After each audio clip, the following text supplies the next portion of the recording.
간다고 배내럭 보나 에딱 해니 바게 세상통도 송 얼리디 고만자 에버송 프로세서너버 정 아바 사밋 해내더니 아바 서버 클라이 아바 부뭉시너로 얼레디 통고 뭐 엘라카다라고 통 아바 시너로가 얼레디 리포트 스파이작 나 뭐 리포트 마나이 등 ताइब खाना रहो सो press meet खाए रहना है बरक ने पुमगरंग अनुमानिक 3 वर्ष बरक खाली आता जैसे खाया मस्जिद जों फाइखा जोंनि जे अनुमानिक जों जे टाउन नि विभिन्न रकम गाड़ी तारि टाउबो गाड़ी फाइ दङ जोंनि जों अलरेडी जोंनि 50,000 न बरक न जों आबंखा रेली बा जोंनि सभा दारगा माने फाइखा नंनि बाखुखा 50,000 बा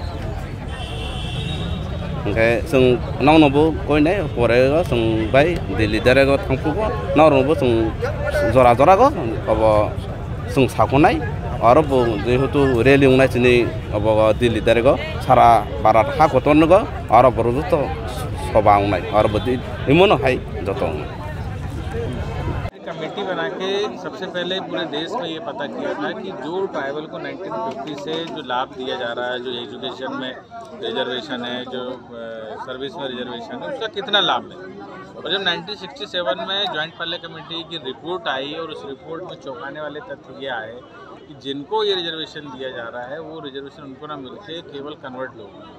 अब बात ये आती है कि जो आर्टिकल 342 है उसमें ट्राइब को रिजर्वेशन क्यों दिया, कोई सोशल आधार पे तो दिया नहीं गया और रिजर्वेशन सोशल आधार पे तो वो रिजर्वेशन उनके यूनिक कल्चर को बचाने के लिए, उनके कस्टम को बचाने के लिए और उनका जो सोशल आइसोलेशन, उनका जो कम्युनिटी आइसोलेशन है, जो जोग्राफिकल आइसोलेशन है, ये सब बचा रहा है। इसलिए 5th शेड्यूल, 6th शेड्यूल और 342 ये सारी व्यवस्था की गई। लेकिन कन्वर्सन से ये सारी चीज़ें समाप्त हुई, ट्राइबल की आइडेंटिटी समाप्त हुई। उसके बाद ये है कि जो कन्वर्ट होके चला गया, क्रिश्चियन हो गया तो क्रिश्चियन ला लागू होगा, मोमडन हो गया तो मुस्लिम विधि लागू होगी और ट्राइबल पे कस्टमरी ला लागू आज भी होता है। तो एक व्यक्ति पे 2 लाख कैसे लागू होगा और एक व्यक्ति का 2 स्टेटस इस देश में कैसा होगा। तो 1967 से 70 तक उन्होंने जो है जॉइंट पार्लियामेंट्री कमेटी की रिपोर्ट आई, उसके बाद उन्होंने एक बिल भी पेश किया, जो बिल आज भी संसद में पेंडिंग है।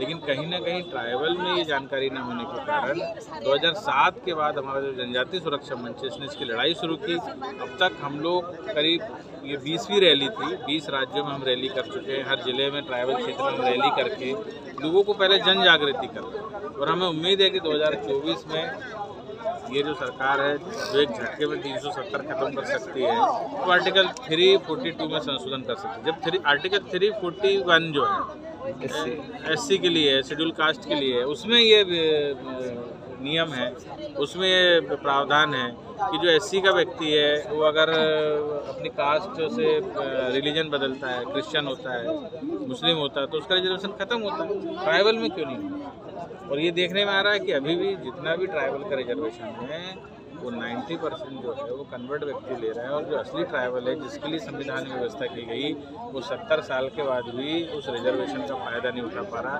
तो रिजर्वेशन हम कब तक चलाते हैं? एग्जैक्ट सर, इसी पे रिसेंट जो ये सवाल आया तो एक अपोजिशन पार्टी से ये भी सवाल आया कि जनजाति में भी क्रीमी लेयर होता है इकोनॉमिकली और उनको बेनिफिट मिल रहा है और जो पिछले हुए हैं उनको नहीं मिल रहा है, तो ये भी डिमांड में आएगा। ये भी डिमांड, ये क्रीमी लेयर तो हम तो बता रहे हैं, ये क्रीमी लेयर वही है जो कन्वर्ट।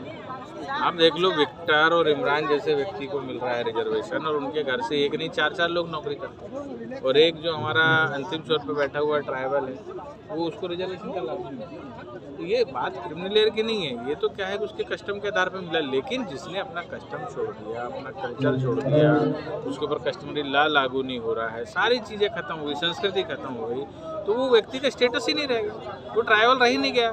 भाई ट्राइबल उसको इसलिए दिया गया था कि वो एक कम्युनिटी से अलग था, वो एक जोग्राफिकल आइसोलेशन में था। अब जब वो मोमडन बन गया, पूरे देश में जा रहा है, पूरी कम्युनिटी उसकी हो गई, क्रिश्चियन बन गया, चर्च जा रहा, सारी कम्युनिटी उसकी, तो ट्राइबल रह कहाँ गया? जब ट्राइबल रह नहीं गया तो जो संवैधानिक अधिकार बाबा साहब अम्बेडकर ने जो उनको दिया था, जो कॉन्स्टिट्यूशन ने ट्राइबल को बढ़ाने के लिए दिया था, ये जो जिस तरह से कन्वर्सन है इससे तो ट्राइबल की आइडेंटिटीज खत्म हो गई। यानी कभी हमको शायद ये वीडियो में या किसी म्यूजियम में देखना पड़ेगा कि रियान कैसे होते थे या त्रिपुरी कैसे होते थे, ये स्थिति है। सर फिर तो इसका तो मेन सुलह जो आप बोल रहे हैं कि कॉन्स्टिट्यूशन में अमेंडमेंट लाना पड़ेगा। कॉन्स्टिट्यूशन में अभी ऐसा नहीं है, अभी ये जो बिल है वो 1967 से पेंडिंग है।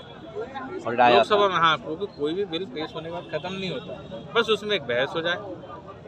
हमने सारे सांसदों से भी मुलाकात की, 350-400 सांसदों के साथ हम मिले और उन्होंने सबने ये माना कि ये होना चाहिए। आप उम्मीद करते हैं 24 में अगर ये सरकार फिर से रिपीट हो तो चेंज हो जाएगा? 24 में रिपीट होती है ना, सेंट्रल गवर्नमेंट अगर रिपीट होती है तो ये करेगी।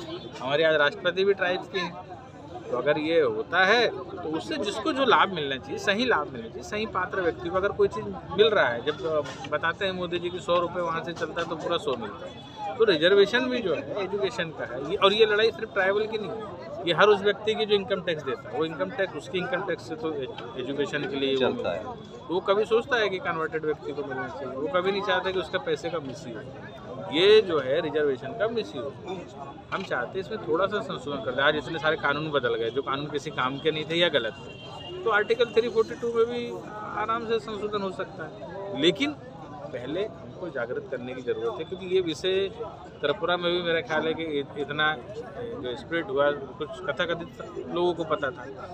हम चाहते हैं कि हर जन सामान्य, हर ट्राइबल को अपने अधिकारों का पता होना चाहिए, इसलिए हम इस तरह की रैली करके सुरक्षा मंच के माध्यम से उनको अवेयरनेस करना चाहिए। आज दिन में कैसे देखते हैं खास प्रोग्राम त्रिपुरा में?